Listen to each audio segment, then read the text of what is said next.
안녕하세요. 몽골에도 사막이 있을까요? 고비의 유목민과 낙타는 왜 살기 힘든 사막에서 살아갈까요? 사막을 흐르는 모래강은 어떤 것일까요? 유목의 전설 6편은 몽골의 사막과 모래강입니다.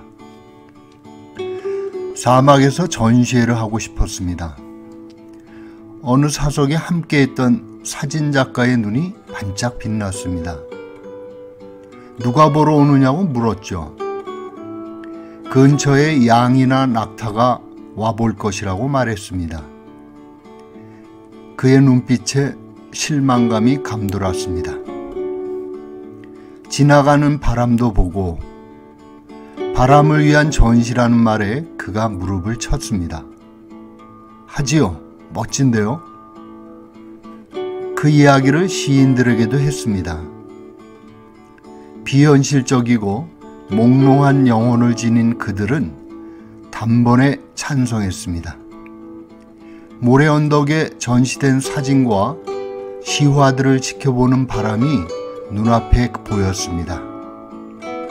그리고 바람이 낭송하는 시구들이 들려왔습니다. 몽골이란 말을 들으면 어떤 풍경이 떠오르나요? 아마 끝없이 펼쳐진 초원일 것입니다. 저 푸른 초원만 보일 것 같은 몽골에도 적지 않은 사막이 숨어 있습니다. 알타이 산을 끼고 240km나 이어지는 홍거린 엘스를 비롯하여 산과 초원 사이로 틈이 판 엘승 타사르하이, 몽골 중북부에 들어앉은 몽골 엘스가 초원 속에 엎드려 있죠. 통관만 된다면 작은 사막 하나를 수입하고 싶습니다. 사막 수입업자라는 직업도 괜찮을 법합니다. 머리가 아프거나 견딜 수 없는 슬픔에 잠긴 분들에게 무거운 짐진 자들아 다 내게로 오라 는 위로의 말을 들려주는 사막이 있으면 얼마나 좋을까요? 사막은 그런 설교를 하지 않아도 무거운 짐을 질 수도 없고 쉬지 않을 재간이 없는 곳입니다. 그리 크지 않아도 좋습니다. 어린 왕자의 별처럼 한번 들어가면 길을 잃어 뱅글뱅글 맴돌 수 있다면 축구공만한 사막이라도 좋겠죠. 사막의 아름다움은 무위에 있습니다. 어지럽게 패인 발자국도 그 위에 세운 돌비석이며 한때 번쩍거리는 금을 입혀 세운 왕궁이며 모든 것을 모래알갱이로 돌려보냅니다. 바람이 그려놓은 악보들도 움직이는 모래들에 지워지고 서 있는 모든 것들을 눕게 하고 아득한 모래 속에 묻습니다. 그곳의 모래 위에 적으면 살아오면서 남긴 어지러운 말들과 부끄러움과 죄와 만용들을 만능 지우개처럼 지워버리는 그런 사막이 있으면 얼마나 행복할까요? 모든 존재의 어지러운 삶의 행적과 바람에 날아갈 부질없는 말들도 쓰러져 다시 돌아올 수 없는 사막을 터벅터벅 걷는 걸음은 어떠할까요? 사막은 모든 것을 내려놓을 수밖에 없으며 앞만 보고 정처 없이 걷게 합니다. 인생이란 어차피 다시 돌아올 수 없는 사막이 아니던가요? 수많은 탐험가들이 사막을 건넜습니다. 돌아오지 못한 이들도 있었습니다. 오죽하면 사막의 이름을 돌아오지 못하는 땅, 타클라마칸이라고 명명했을까요? 그러나 그런 이름이야말로 수많은 탐험가들을 매혹적인 마력으로 끌어들입니다. 서기 412년에 인도를 다녀온 동진의 법현 스님은 아무리 둘러보아도 망망하여 가야 할 길을 찾으려 해도 어디로 가야 할지를 알 수가 없고 오직 언제 이 길을 가다 죽었는지도 모르지만 그 죽은 사람의 고골만이 길을 가리키는 지표가 되어준다고 자신이 걸은 타클라마칸 사막을 설명했습니다. 아라비아의 대상들은 공작의 꼬리털과 페르시아 카펫과 몰약을 팔기 위해 사막을 건넜습니다. 최초로 이 길을 오간 장사꾼들에게는 어떤 힘이 있었을까요? 비단과 번쩍거리는 황금의 유혹도 컸지만 미지의 세계에 대한 환상이 힘이 되었을 것입니다. 상상력이야말로 사막에 널려있는 죽음의 알갱이들을 황금으로 변화시키는 연금술이 아닐까요? 사막이 지루하다고 말하는 사람들은 사막에서 하루를 지내보지 않은 사람입니다. 끝없이 펼쳐진 사막은 막막하지만 지루하지는 않습니다. 해가 지나며 변하는 빛에 따라 펼쳐내는 사막의 다양한 변신은 깊고 오묘한 변주를 보여줍니다. 그 계조를 깊게 하며 그려나가는 풍광은 어떤 색의 마술보다 화려합니다. 칼날 같은 모래톱이 바람에 깎여 눈앞에서 꿈틀거리며 기어가는 장면은 하늘에서 풀어놓은 거대한 뱀을 닮았습니다. 비늘을 사각이며 부드러운 곡선으로 사행하는 모래들, 그 속에 뿌리를 내린 풀들은 동그란 음표들을 그립니다. 사막에 가면 그 음표를 연주하는 바람의 노래를 들을 수 있습니다. 바람은 여행자들이 남긴 발자국과 누군가 적어놓은 이름을 흔적도 없이 지웁니다. 유목민들은 사막에 적어놓은 이름의 주인이 그곳을 찾아오게 된다고 합니다. 그곳에 남겨진 발자국과 사연들을 바람이 배달한다고 믿습니다.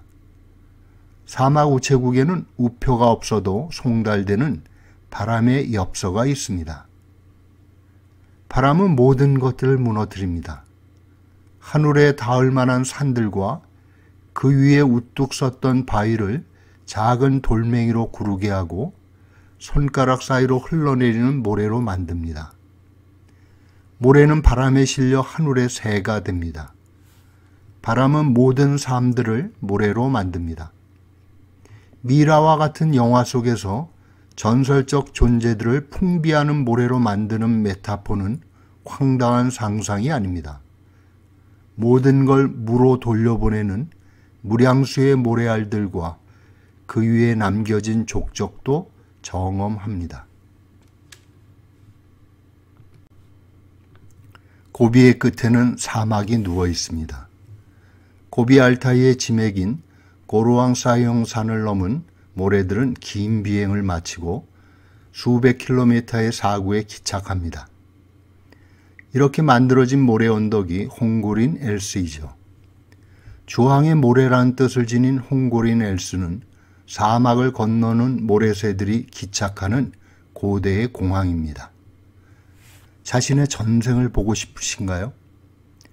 홍고린 엘스의 높은 사구는 전생을 보여줍니다. 세 발을 내디디면 두 걸음을 밀어내며 기어코 네 발로 기어가게 만듭니다. 규사처럼 달구어진 모래알들은 실족의 발바닥을 지지고 가증스러운 말들을 뱉어낸 입을 다물게 합니다.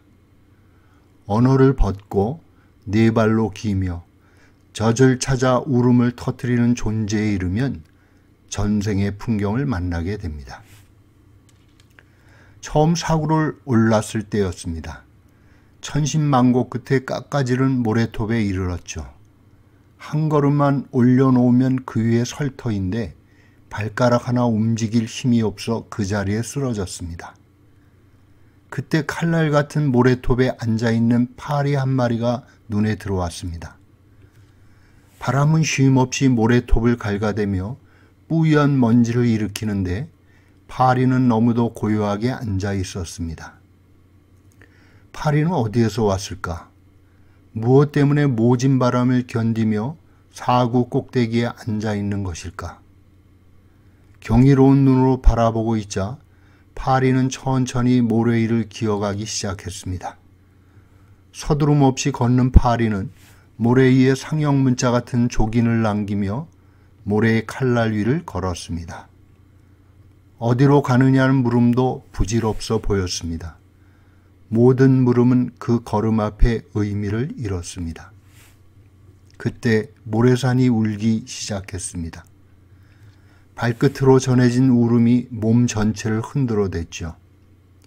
모래산의 깊은 곳에서 번져나오는 울음소리는 경이로웠습니다. 그때 알았습니다. 모진 바람을 견디며 모래산 위에 앉아있던 파리의 무게가, 고요히 모래 위를 기어가던 파리의 걸음이 거대한 모래산을 울게 하였음을 비로소 알게 되었습니다. 사막은 그 모든 것들을 모래로 변환합니다. 제국의 궁궐에 켜켜이 쌓아 올려진 검은 벽돌이며 초원에 버려진 가축들의 흰뼈와 돌무덤의 석디에 새겨진 이름들, 검은 판석에 새긴 암각의 아이백과 밤마다 들려오던 말발굽 소리들, 모든 것은 모래로 돌아갑니다. 황금왕자, 진홍으로 불리던 바양뭉케는 무너진 보르지긴가의 몽골 제국을 되살리려다가 음모와 계략에 쫓겨 고비에서 어떤 시종이나 신하도 없이 사막에서 혼자 죽임을 맞습니다. 황금왕자의 허망한 최후를 잭 웨더포드는 칭기스칸의 딸들 제국을 경영하다란 책에서 이렇게 묘사하고 있습니다. 많은 꿈들이 호랑이의 해에 그 사막에서 끝이 났다. 아름다웠던 그는 어떤 왕자였는가? 그의 어머니가 아들의 목숨을 구하기 위해 음경을 일부러 감추었고 그 다음에는 똥더미 아래 무쇠솥에 숨어 연명했고 말을 탄 기수가 활끝으로 요람 속에 어린아이를 건져 올려 공중에 내던짐으로써 간신히 목숨을 건졌고 무명의 가난 속에서 성장하여 끝내는 칸과 함께 나란히 옥좌에 앉는 공동 통치자가 되지 않았던가. 데카는 그를 황금과 비단으로 장식했고 그가 장래 언젠가 세상을 정복할 것이라고 말하지 않았던가. 그는 몽골 제국의 영원히 상승하는 황금 왕자 바얀뭉케 볼크 진홍이 아니었던가. 그런 그가 허리띠와 목숨을 빼앗긴 채 황금실로 무늬를 놓고 다람쥐 모피로 안감을 댄 비단대를 입고서 고비 사막에 누워 있었다. 유목민들은 사막이 거대한 모래강이라고 생각했습니다. 살아있는 모든 것들이 흐르다가 어느 둔덕에 걸려 잠시 머무는 것이 이생이고 다시 바람이나 물살에 밀려 떠내려가는 게 죽음이었습니다. 왕자도 돌무덤의 비명도 파리도 예외 없이 모래알로 흐르는 거대한 강이었습니다. 낙타가 사막을 건너는 배라 하는 이유가 있었습니다. 물길하고는 찾아볼 수 없이 모래만이 깔려있는 사막을 강으로 여긴 상상의 원형은 무엇일까요? 무엇이 그 막막한 공간을 소리내어 흐르게 했을까요? 수피즘의 한 우화가 생각납니다. 어느 강물이 있었다. 깊은 골짜기에서 흘러나와 높은 산을 애돌고 까마득한 폭포에 몸을 던진 끝에 멀리 바다가 보이는 곳에 이르렀다. 바다로 향하는 강물 앞에 모래와 자갈로 된 사막이 놓여 있었다. 안간힘을 다해 보았지만 사막에 이른 강물은 흔적도 없이 모래 속으로 빨려 들어가고 말았다. 어떻게 하면 사막을 건널 수 있을까? 고민에 빠져 있을 때 사막에서 이런 목소리가 들려왔다. 내 자신을 증발시켜 바람에 내 몸을 맡겨라. 바람은 사막 저편에서 너를 비로 뿌려줄 것이다. 너는 다시 강물이 되어 바다에 들어갈 수 있을 것이다. 오늘은 몽골의 사막과 그것을 흐르는 모래강에 대해 이야기를 나누어 보았습니다.